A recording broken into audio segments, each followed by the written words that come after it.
Yeah, yeah, yeah. Ɛyɛ modehyeɛ Benard Asante nie.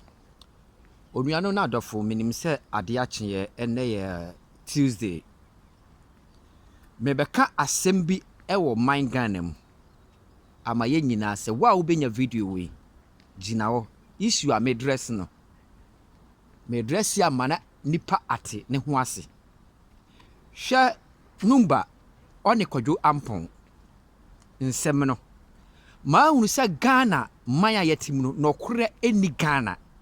Enti Ghana bɛtima asɔ sidi ama yɛ man Ghana atima yiyi no. Meka me Nyankopɔn a yɛne ne nam sɛ na sesɛ Ghana yɛkɔbɔ Ghana foforo. Yɛre starte Dr. Kwame Nkrumah penso ama na kɔ abɛsi Akufo-Addo ne president a osi so. Ade a ma hunu sɛ Ghana sɛ wunyanya sika kakra bi akita wo di bɔne a nipa ɛnhwɛ wo bɔne na wo di no. Nipa bɛfoa wo bɔne ne so nam sɛ de enti part na ɔmo wɔ kyini ne nsa de wɔyɛ ne ɛnyɛ by ɔmo nka. Hwɛ Numba ɔne Kwadwo Ampɔn nsɛm no a aba no. Meka ma Ghana man ɔne Ghana mmeranteɛ ɔne Ghana nyansafo a mutim ate aseɛ ne de dua brina da sɛ babia nɔkorɛ da ne yɛde to. Sɛ yɛde nɔkorɛ to babia nɔkorɛ da nka man Ghana ayɛ yie. Aburokyire a ha yɛte no aburokyire.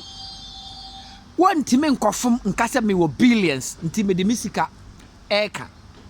Wɔntimi nkɔ doctor nka sɛ meyɛ sikani nti no meyare a yɛhwɛ sikani na agya hiani wɔ. Ghana man na enye yie ne yɛ valo sika. Numba adi saa nsɛnhunu wei akyerɛ aberanteɛ a ɔbɔ bra ɔhyɛ abrabɔ ase. Nobody a otima Numba advice. Sɛ Kwadwo ade a wo ne aberanteɛ yɛ nka wo ndwuma a wo start boy bi a wo to ndwene Kwadwo Ampɔn yɛ akora ketekete. Enti sɛ Kwadwo Ampɔn ɔbɛpagya kora wo Numba wo no ɛsɛ wo sɔ ne nsa de ne move life. For what? Because onibi na anya talent ya ɔde ɔhyɛ brase. Na bia de wo Numba wonya bia because onjo na wototo no.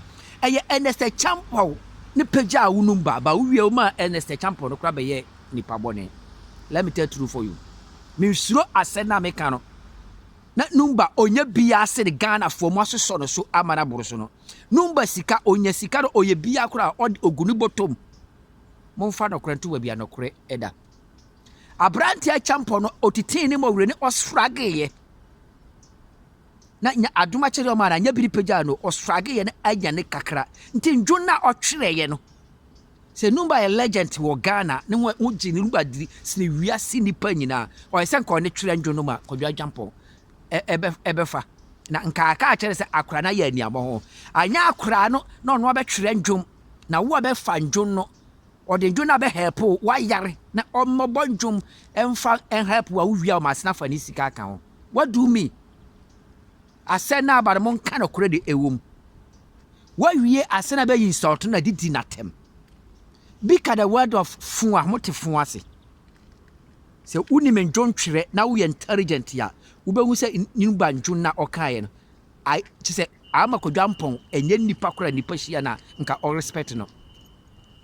Wasan de preko the word preko be and respect preko wo wiase wasan de atoto nipa ho wantima mpagya no ono asraga be nyane kakra na ode ani di ama wo se panyini na wafa akora ni sika wa meka hwe Numba to no oye sisifoɔ Numba oye sisifoɔ se amanfo a Numba sisi be se be ba abontena na Ghana fo ho be ka no kora ka ho be hu se sa Numba to no onye bia aya momfa no kore ento ba bia no kore da Ghana man na asɛ na aba no bia megina o meto ye togo se Ampɔn anya de ɔya akora wontimi nika ne mfa wo panyini se wo Ghana fo ba so nti wo medidi na te wo bɛfa wo di benkum a bɛfa wo de na gya wo amfa nifa ankofa na de wo di benkum afa na de wo wie asan de nifa apagya na to sumpena so what do me Ghana fo ya monka no kore oni ntima ye bre man Ghana mo so na wo Ghana enye yie Ghana de ne enye yie no kore ni man Ghana no Nyankopɔn ne metena Ghana so momfa no kore nto ba bia no kore ɛda mo yare mo ososo so ne Numba de awore ne challenge ya obeku ontimi nku Kodwampo, let me tell you truth. On timi nkunu one day.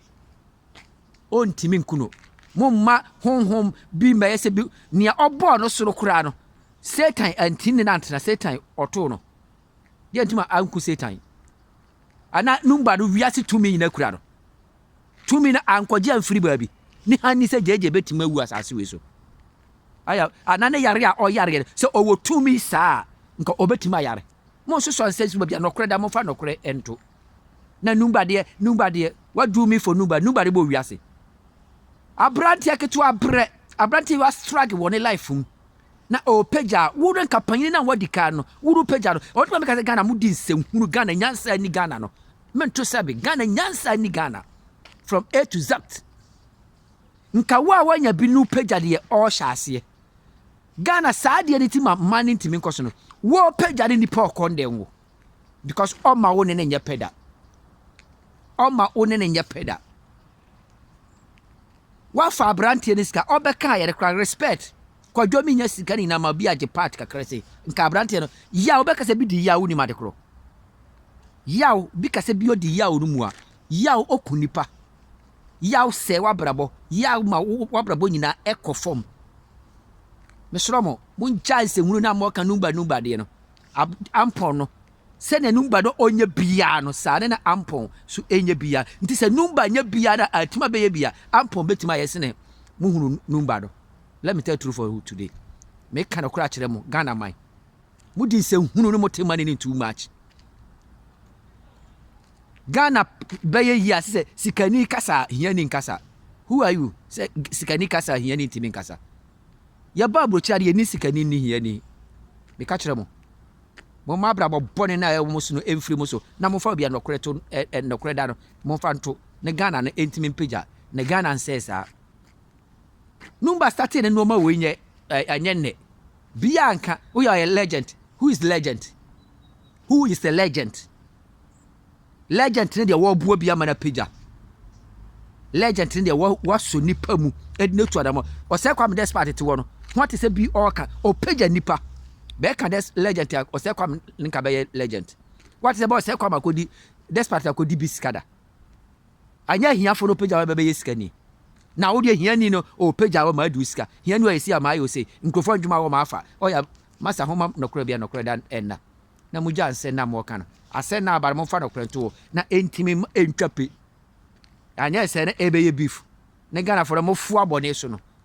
Momma mpanyimfu a mu wonu momma ase no nokore ntoba bia nokore da na we emeye beef ne balance on fana de ma no na njo no we ntwa so ne we ntwa so na nkora na be wa chire so be mesua nyansa mfirim se numba de kodwampo koye ndwom ofa ni sika numba ko didi kodwampo ata start se odidi na tem no na mpanyimfu ba mu no beef na anya adwuma na emeye nyansa sua nto man Ghana ne Ghana ya yenkura sekuro too much.